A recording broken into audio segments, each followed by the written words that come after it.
on devrait être peut-être plus accessible parce qu'il y a une demande, il y a vraiment des gens qui ont beaucoup de peine et une politique de la ville, elle ne va que si chacun, au niveau de sa ville, nos concitoyens, peut mener une vie digne et puis c'est dans ce sens que j'ai envie d'œuvrer.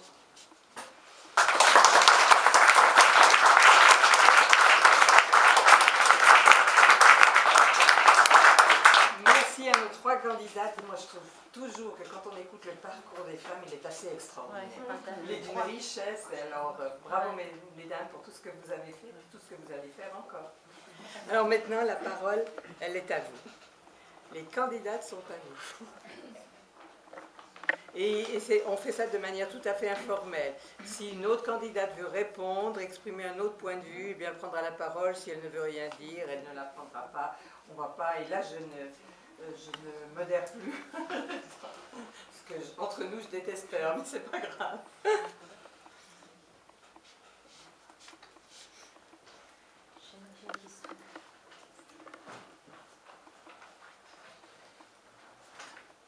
Madame Soto, alors vous avez la parole. À Madame Salerno, je m'appelle Christine Ascolini, je travaille à la ville de Genève. Vous avez abordé le problème la réalité de l'égalité homme-femme. Est-ce que vous pensez qu'on a déjà atteint l'égalité de traitement actuellement ou c'est encore une question qui devrait être développée au sein de la ville?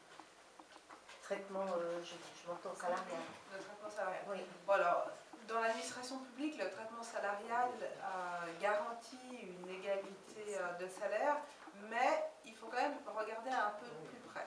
Parce qu'en définitive, en ville, comme dans la plupart des administrations publiques, vous allez être évalué sur des compétences que vous avez ou que vous n'avez pas. Bon, je vous donne un exemple, c'est-à-dire que vous allez postuler pour un poste de chef de service, il a une classification. Et puis après, cette classification, elle est aussi fonction des années d'expérience qu'on va vous reconnaître et qui vont vous mettre plus ou moins haut dans le parcours linéaire et financier qui sera le vôtre durant votre carrière en ville. Et là, on s'est rendu compte que dans les administrations publiques, on avait au niveau des ressources humaines une plus grande facilité à reconnaître l'expérience masculine, excusez-moi, que l'expérience féminine. C'est-à-dire qu'un homme valorisait beaucoup mieux, en tout cas son parcours personnel et professionnel était valorisé de manière plus simple que pour une femme, et que donc parfois, à fonction égale, le traitement n'était pas égal, parce qu'en termes d'annuité, de reconnaissance des diplômes, des parcours, des expériences professionnelles, le jugement avait été différent. Lorsqu'on a voté et négocié le nouveau statut de la fonction publique Ville de Genève, on a été très attentive à mettre en place un système où il y a une espèce d'automaticité dans le calcul des années, en se disant, si on n'a pas un système automatique, on a un trop grand libre arbitre pour évaluer qu'est-ce qui est pertinent et qu'est-ce qui n'est pas pertinent dans le cadre de la fonction, on sait que les femmes seront défavorisées. On a aussi mis en place un système qui valorise l'expérience passée dans la sphère privée et familiale, ce qui n'existait pas avant Ville de Genève. Donc cette expérience-là n'était pas reconnue, elle ne valait rien sur un CV, elle ne valait rien en termes d'annuité. Aujourd'hui, elle est valorisée, que ce soit une expérience dans la sphère familiale ou dans la sphère privée, parce qu'une femme se sera investie, par exemple, dans le milieu associatif ou au sein de son quartier. Donc je pense qu'on a rectifié le tir, sachant que la situation de la ville, ce n'était pas la pire, il y avait quand même des inégalités. Je pense qu'aujourd'hui, la situation, elle est meilleure avec le nouveau statut qu'avec l'ancien statut. Il faudra voir aussi à l'usage. On sait qu'à Genève, pour un travail équivalent, la différence salariale homme-femme, elle est de 9,6%, alors qu'en moyenne, au niveau suisse, on est à 19%. Donc déjà, à Genève, on est un peu mieux lotis, nous les femmes, que dans le reste de la Suisse. Dans les administrations publiques, encore un peu mieux, mais il y avait quand même un delta. Est-ce que, mesdames, vous voulez, merci Madame Salerno, vous voulez rajouter sur cette question? Qu'est-ce que vous avez? Non, je crois que c'est parfait. Oui, vous savez, la bataille, elle n'est pas encore terminée. Oui, j'allais vous dire. Oui. j'ai rien à ajouter sur ce qu'a dit Mme Salerno, que j'avais parfaitement, exactement le sujet de la fonction publique, en tout cas en ville de Genève, voire vraisemblablement au-delà. Ce qui me préoccupe, c'est que au-delà de la fonction publique, il y a d'autres charges, et je vous dis, lorsque nous venons du monde artistique, combien même on voit bien que le monde qui est normalement artistique est un symbole précurseur de ce que la société deviendra. Vous voyez qu'autrefois les orchestres étaient formés entièrement que d'hommes.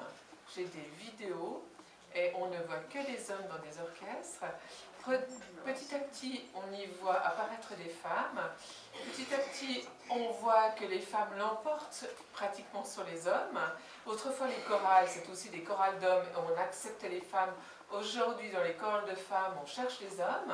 Donc, c'est vrai qu'on voit une évolution de la société, mais au post-cadre. Et c'est là où, finalement, la vraie différence se fait. La vraie différence se fait au poste dirigeant.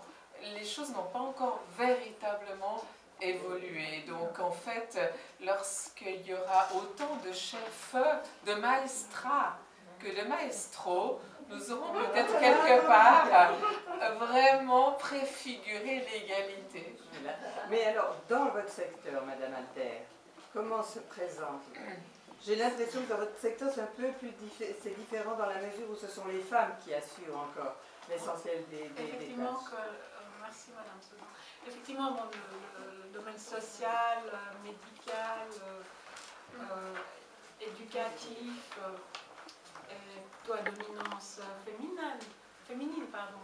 Et il y a peut-être un effort à faire dans l'autre sens. Mais c'est vrai qu'à Carrefour Rue, personnellement, j'ai toujours été... alors oui, l'équipe même, elle est assez équilibrée. Au niveau du bénévolat, alors là aussi... c'était et c'est toujours quand même une majorité de femmes qui appuient par le biais de l'activité bénévole le monde associatif. C'est en train de changer avec la venue des entreprises qui de plus en plus font des journées solidarité.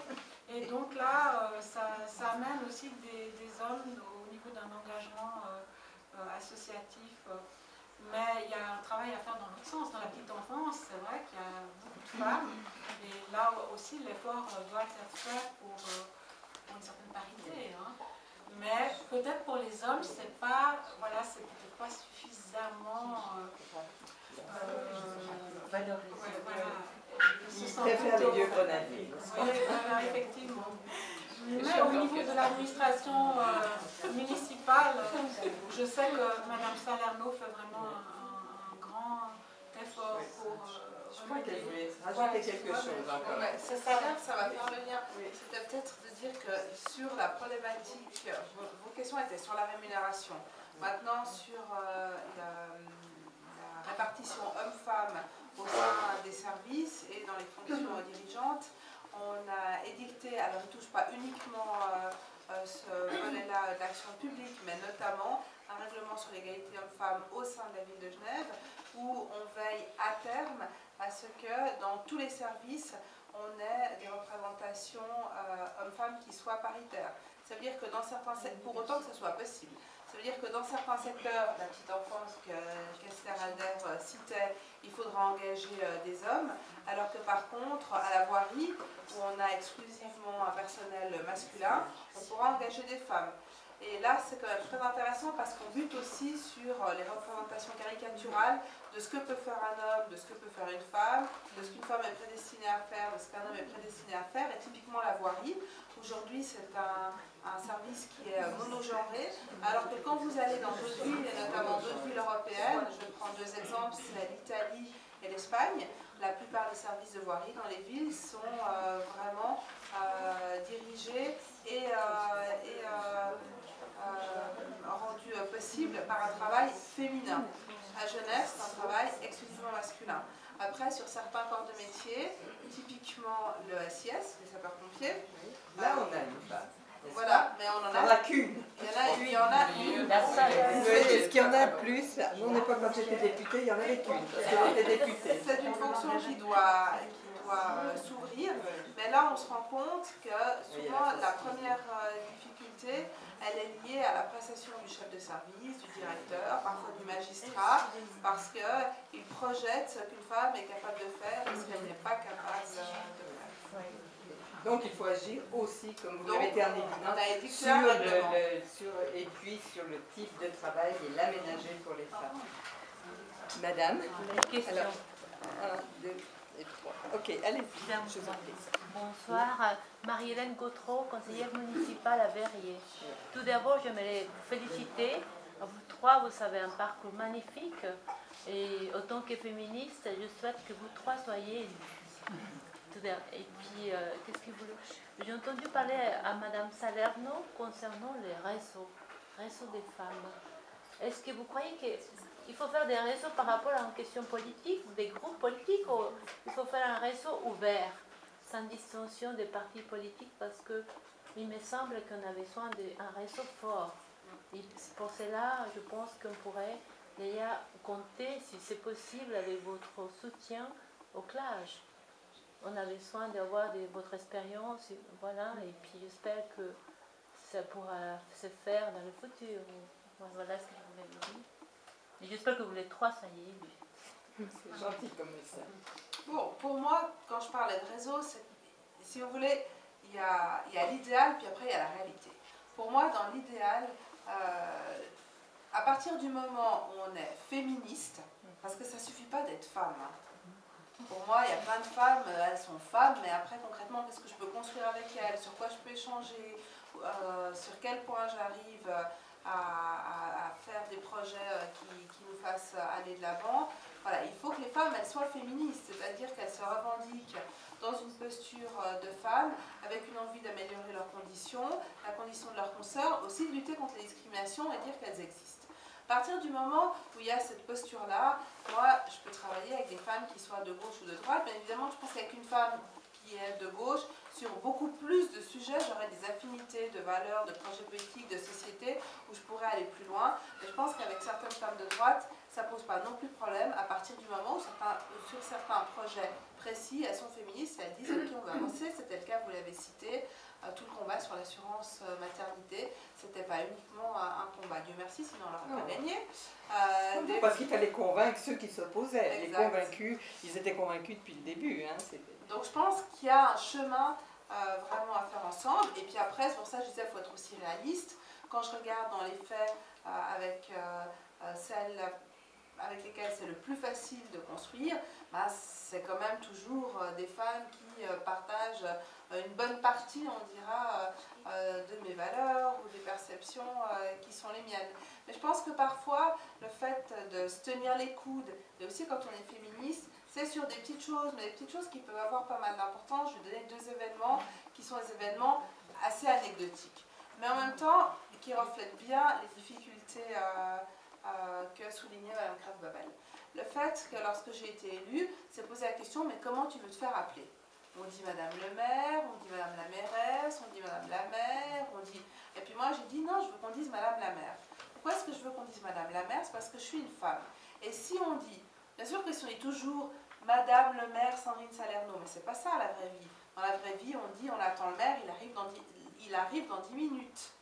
Et puis, je me suis rendu compte, tout au début de mon mandat, que j'avais fait un choix qui était juste, parce que lorsqu'on dit le maire, parce qu'on pense à la fonction, ben c'est forcément un homme. Et que les gens, ils ne visualisent pas une femme politique dans ce niveau de responsabilité politique-là.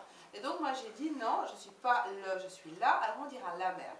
Alors, à partir de là, je pensais que, ok, il y aurait un peu de débat sur quelques semaines, puis après, c'était pas non plus vital.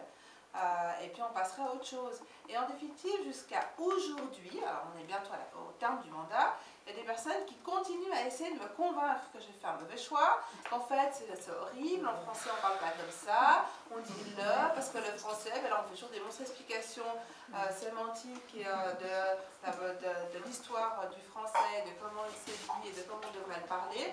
Mais en fait, derrière, c'est une réticence machiste de dire non, on ne peut pas dire la mère, on doit dire le maire. C'est quasiment toujours des hommes, mais pas que des hommes qui font ces remarques-là.